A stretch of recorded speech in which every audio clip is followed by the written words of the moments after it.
yung account holder eh. Sir, hindi po namin alam. Sa totoo lang ho, pag kayo ho nagbukas ho ng account, napakahirap ho magbukas ng So account. We relied on the KYC of the bank. Because Ay, wala kayong sariling KYC. Yung bangko lang nare-rely kayo sa hindi KYC. po. ng bangko. Pagka ho, ang kliyente ho namin, bangko, nagre-rely kami sa KYC ng bangko. Pero ho, pagka personal naming kliyente, meron ho kaming procedures. Kumukuha kami ng ID, inaalam namin kung anong nature ng business. Meron po kami. Alright. Anyway, Mr. Chair, I am not satisfied with the answers. No, I will await the records that they should have submitted 1 week ago. I want to look at this receipts and records and all that before I recommend anything to the committee. So I will give the floor back to you, Mr. Chair. And Okay, thank you. One administrative matter before I give it to Senator Recto. The one we called for Maidas, what was the name again, Ms. Nepomuceno? Attorney Nepomuceno? Mr. De Guzman, Your Mr. Honor. De Guzman represents what entity? PAGCOR, Your Honor. PAGCOR. Mr. Manalastas, PAGCOR. Yes, sir. Mr. De Guzman, when he comes here on Tuesday next week, he should give us proof and a definitive answer whether or not Mr. Wei Kang-su, number one, exists and is a regular player at Maidas. I don't want any answers na we will look into it, we will check our records. I want a yes or no, and I want proof of records. Is that clear? Yes, Your Honor. Okay, that's very important because Mr. Kim Wong said that Wei Kang-su is not a player at Soler. And Soler said they don't have, am I correct, Mr. Benitan, that there is no record of Mr. Wei Kang-su? That's correct, Your Honor. Wei Kang-su is not a player in Soler. So now we have to establish if Wei Kang-su is in fact a player at Maidas. Okay, Senator Recto. Thank you, Mr. Chairman. First of all, Mr. Wong, paano mo nakilala si Maya, yung branch manager? Nung pupunta po ako, bumibili ng kotse kay Jason, nakikita ko siya doon. Okay, so through Jason Go. Hindi po. Yung shop po yun eh. So, nakaupo ko doon, tinitingnan ko kotse. Tama. Nandun siya. O, sabi niya, mag-open ka ng account. Mag-open ka account. So, Okay. para may customer. So, nakapagbukas ako isang account sa East-West po. Okay. Tapos sabi niya, lumipad na po siya ngayon sa RCBC. Kulit ng kulit palagi yung sa akin. Tama. Opo. Okay. So, magkakilala kayo ni Maya, may mga common friends kayo, si Jason Go ang isa, and then si Mr. Lorenzo Tan, magkakilala kayo. Kaibigan din ni Mr. Tan si Jason Go, if I'm not mistaken, at empleyado din itong si Maya. Okay? Kilala mo ba si William Go? Kakilala ko po. Kakilala mo rin? Opo. Si William Go. Okay. Pero, 10 years na po, 8 to 10 years, hindi po kami nakakausap. Okay. At nabanggit mo rin kanina sa testimonya ninyo na meron kang isang kaibigan na Mr. D na player mo sa Soler na natalo ng 450 million. Tama ba yun? Hindi po Mr. D, Mr. Gao. O, Mr. Gao. Opo. Okay. Sorry po. Okay. Opo. So, ito yung natalong 450 million player mo. Opo. Okay, sa Soler. Opo. Okay. So, dito nag-umpisa yung lahat. Opo. Okay. Hindi mo alam kung ito si Mr. Gao may kinalaman sa hacking. Hindi po. Okay. So, ang basta sinasabi mo, para maliwanag dito sa testimonya natin dito, Opo. nag-umpisa to, gawa na may 450 million utang sa inyo. Mr. Gao po. Ni Mr. Gao. Opo. Okay. At sinabi niya sa'yo, tulungan mo siya magtayo ng account. Hindi, sabi niya po, mag-open po siya ng account. Tama. Opo. Okay. And then suddenly, in your office, si Maya, may kasama ibang tao sa labas, nag-usap kayo ni Mr. Gao at si Maya para Opo. mag-open ng account. Opo. Okay? So, yun. Pero ako lang po nag-translate po. Kasi ang dami hong sinasabi niya, yung kailangan cooperation. Naintindihan ko. Opo. Ako sinisimple ko lang yung pagkaunawa ko dito. Opo. So ikaw ang nagpakilala kay Mr. Gao kay Maya. Opo. At magkakilala naman kayo ni Maya dahil nagkakilala kayo nung unang panahon pa with Jason Go, so on and so forth. At Opo. sinabi mo rin, matagal nang hinihikayat niya na magbukas ka ng account doon, naghahanap siya ng negosyo. Tama? Opo. Okay. So,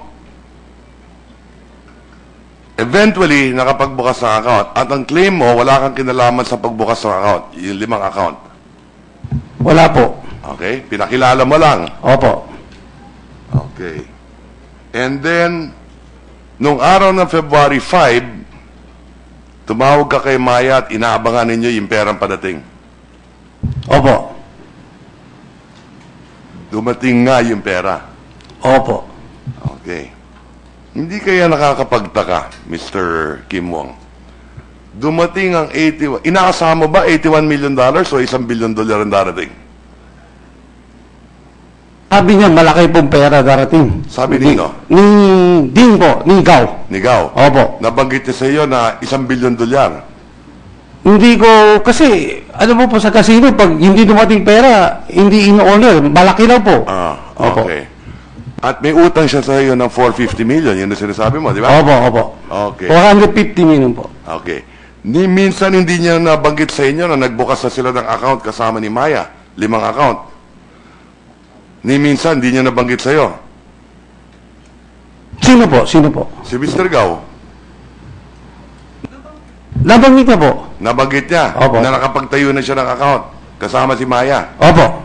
So alam mo na may account na siya with Maya. Alam ko po. Okay. Hindi naman po pwede magsinungaling po. O nga, so alam mo rin na 5 account na tinayo. Opo. Narinig mo na rin yung mga pangalan ng mga account.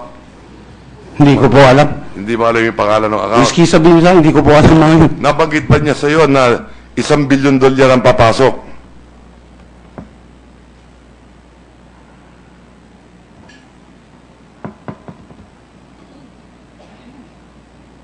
Sabi niya, sobrang laki. Hindi ko lang po alam. Kasi hindi ako naniniwala eh. Kasi maraming beses na marami na gano sa casino, hindi ko namin talaga alam kung gaano kalaki. Okay. Opo. Pero ini-expect mo more or less $1 billion. Hindi, parang sino lang po yun kasi nasa isip ko. Parang sino naman talaga yung nangyayari dito ngayon eh. Ha? Okay. So, idiretso natin ha. So, ang plano na ginawa base sa dokumento natin, lahat dadaan sa RCBC, $1 billion. Ang nakalusot, 81 million na hinto. Doon sa 5 account, pero 4 lang yung nalagyan ng pera. Okay? Lahat ito, hindi kaya kayo nakakapagtaka na yung 4 na account na 81 napunta sa isang taong kakilala mo, William Go. Sa account ni Maya, sa branch ni Maya, na yung may pangalan ng account, William Go. Nakakilala mo, hindi ka nagtaka doon. Hindi nakakapagtaka yun. Nakakataka po. Nakakataka. Okay. Opo. Tapos, nabanggit nyo, kilala mo rin si Concon Bautista. Kilala mo rin si Concon Bautista? Kilala ko po. Paano mo nakilala? Kay Jason Go din. Hindi po. Sa kotse po. Sa auto sports. Paggawa ng kotse. Kaya nga, di kay Jason Go. Hindi po. Ibang Auto sports. Yung gumagawa ng kotse po. ibang shop naman yon. Ibang shop po. Hindi shop ni Jason Go. Hindi po. Hindi po. Pumupunta ka doon sa talyer na yon. Madalas po. Mahilig ka rin sa kotse. Opo. Okay. Si Jason pumupunta din doon. Hindi po. Bentahan ng kotse kanya. Ito, gawaan po. Okay, tama. Okay, sige. So, pagkatapos nun, pumasok yung 81 million. Pagkatapos nun, yung 81 million napunta naman sa PhilRem. Kakilala din ninyo. Kakilala mo yung nagpasok ng pera, pinakilala mo sa isang branch manager, may pumasok na pera, inaabangan ninyo, pumasok nga naman yung pera.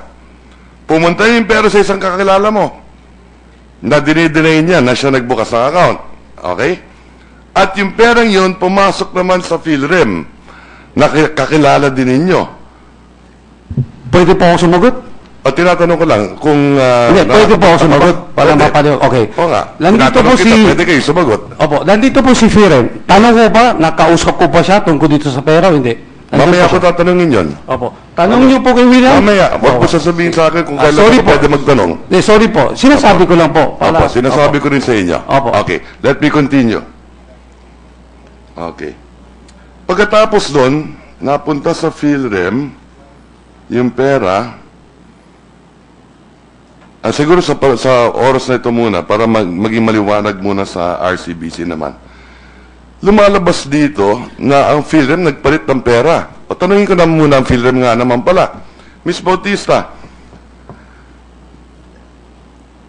nung pumasok yung pera sa inyo sa Unimart account,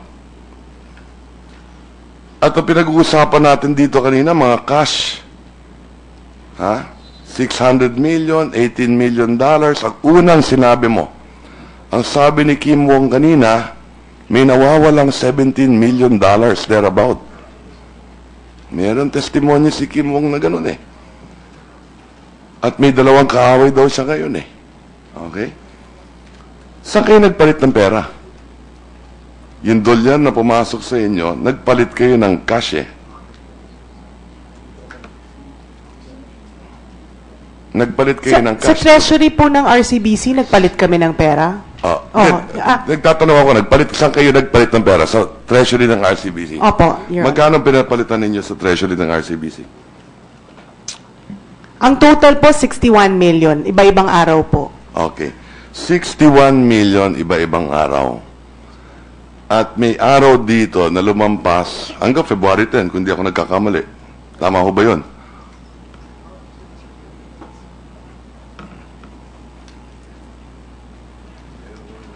Di ba? I'll get to that. Yeah, partially, yeah. Okay?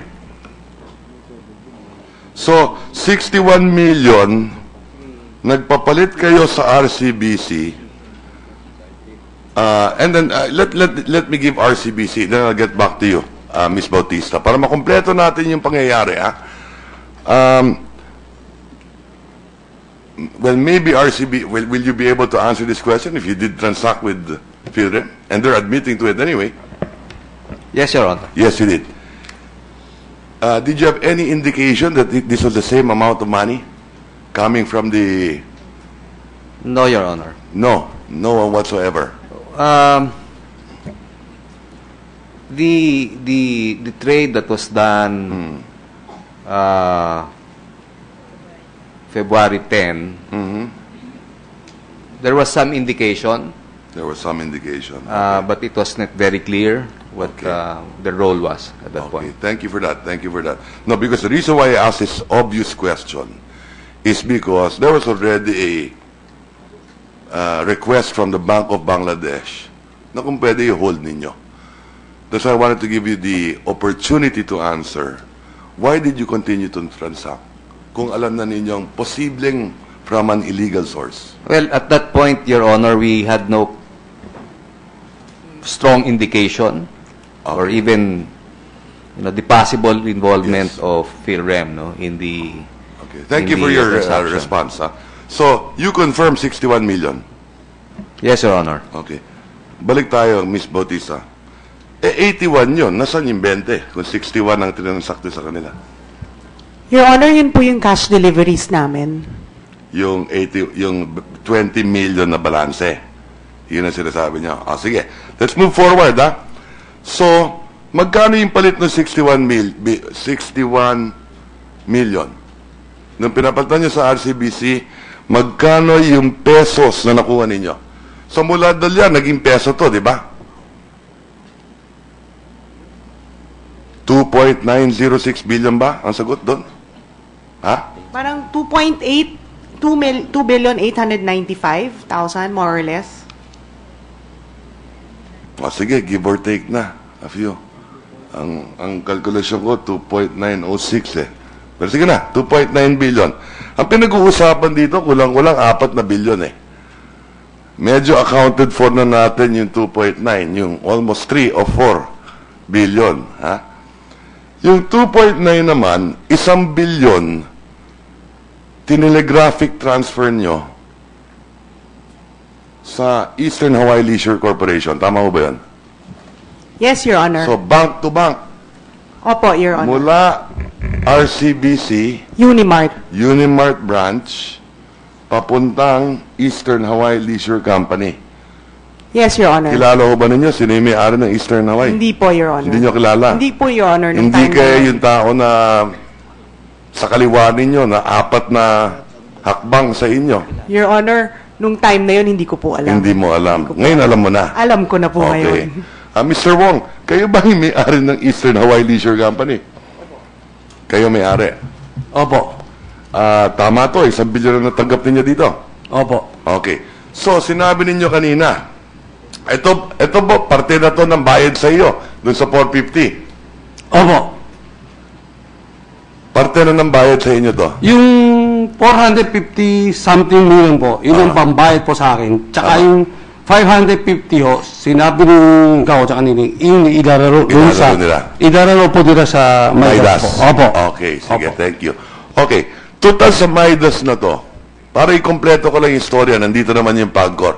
Pagcor kayo operator na casino sa Midas. Yes, Your Honor. Okay. Kung magkakaroon tayo ng anti-money laundering, isasama natin yung casino. Ito ba si Kim Wong, makukonsider niyo yung ang tawag doon, yung suspicious character? Ano sa tingin ninyo? Under what conditions po? Hindi, tinatanong kita. No, I want to understand. If you are a casino operator, yan ang problema sa inyo. Pagcor, you are a regulator and an operator at the same time. Yes, sir. Para may mali ata doon, di ba? Why are you operating casinos when you're also a regulator? Well, yun yung mandate nung aming the law that created Pagcor. Meron akong panukala na baguhin Yes, na yan eh. Okay, anyway, having said that, kung kayo, subject kayo sa money laundering, masasabi mo ba lahat na nagkakasino dun sa VIP junket operations ninyo, lahat yun suspicious character? O hindi? Hindi po. First, if I may, Your Honor, anybody who enters the casino, Yung junket operations lang ang pinag-uusapan, Yes. hindi yung mass market, even junket operations, anybody who is enrolled in the junket play is known to the operator. So all funds, all monies that you will be bringing in, So, hindi lahat yun suspicious character that hindi you po, report? hindi po, because all accounted for yung kanilang check-in money or front-end money, as what you call got it. it. So, tingin nyo, regular talaga, natatalo ng 400 million, 500 million. Hindi nakakapagtaka saan nang galing yung pera ng mga yan. As far as losses nila, it's not. It's a regular thing. And in fact, no. Ako, tingin ko, kasi lahat ng mga naglalarong ganyan, suspicious character eh. Mr. Wong, kayo ba pwede makapunta ng China? Ako po? Nakakapunta kayo ng China? Hindi pa ako pumupunta ng China po. Hindi pwede? O Hindi ko po alam. nakakapunta? Pwede nyo po pa-check. Hindi ko po alam. Oo. Pwede Hindi nyo mo po alam. pa-check. Oo. Opo. Hindi mo alam kung bawal ka pumasok sa China?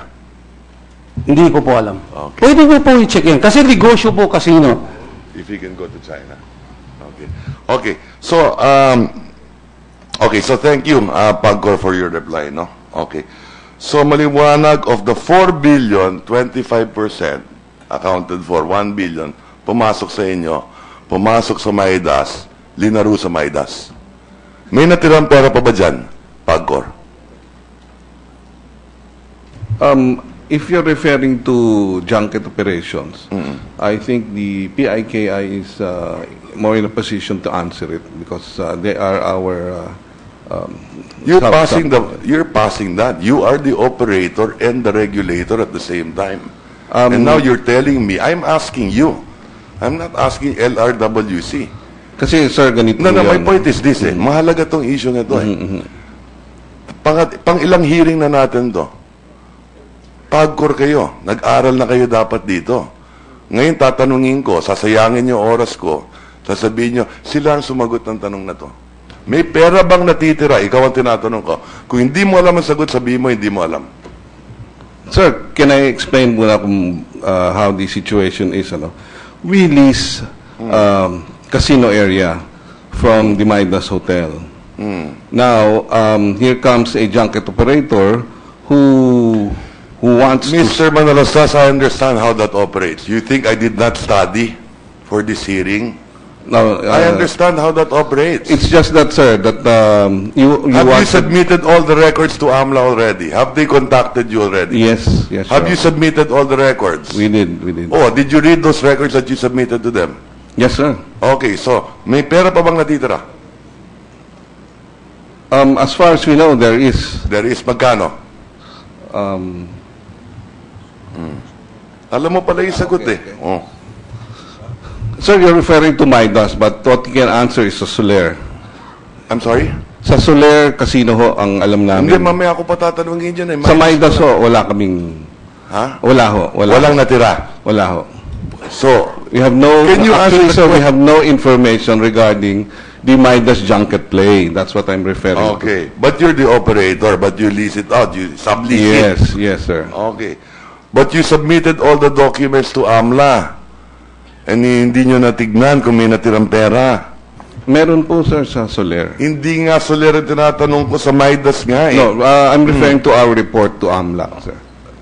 So wala kayo report tungkol sa Midas? Wala ho. Okay, thank you. Just answer the question directly para mabilis tayo. Kulang yung oras eh, di ba? Okay. Now, fill them.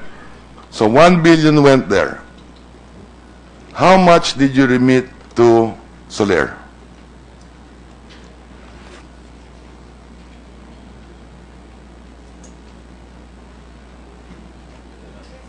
Peso value, Your Honor? Okay, pwede peso. All to. 1,365,000.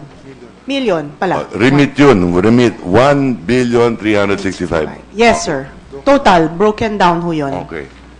And galing sa PhilRem yan. Yes, sir. Did you remit any money to Century Tex Trading? Yes, sir. I deposited pesos to Century Tex. You deposited how much to Century Tex?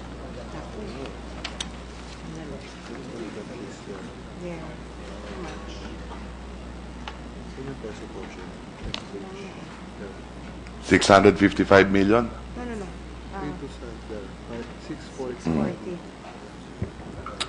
Sir, 640,980,000. Tapos There- may thereabouts. dalawa pa ho. Oo, may dalawa Okay. pa. Okay. So from the same amount of money, from the $61 million, naging $2.9 billion, you remitted $1 billion, napunta kay Kim Wong, o at least yung kumpanya niya, nabayaran yung 450 niya, tapos napunta sa ilang casino, right? And then, you also gave $655 million to Century Tex. Lahat ito, 3/4 of the money found its way in casinos. Yes, Your Honor, all of it. Diba? Not all of it. 3/4 pa lang eh. Ha? Na maliwanag na galing sa bangko that went through the banking system. 3/4 went to the casino. 2.9 billion roughly of 4 billion. Maliwanag, went to the casino na. Okay? And then,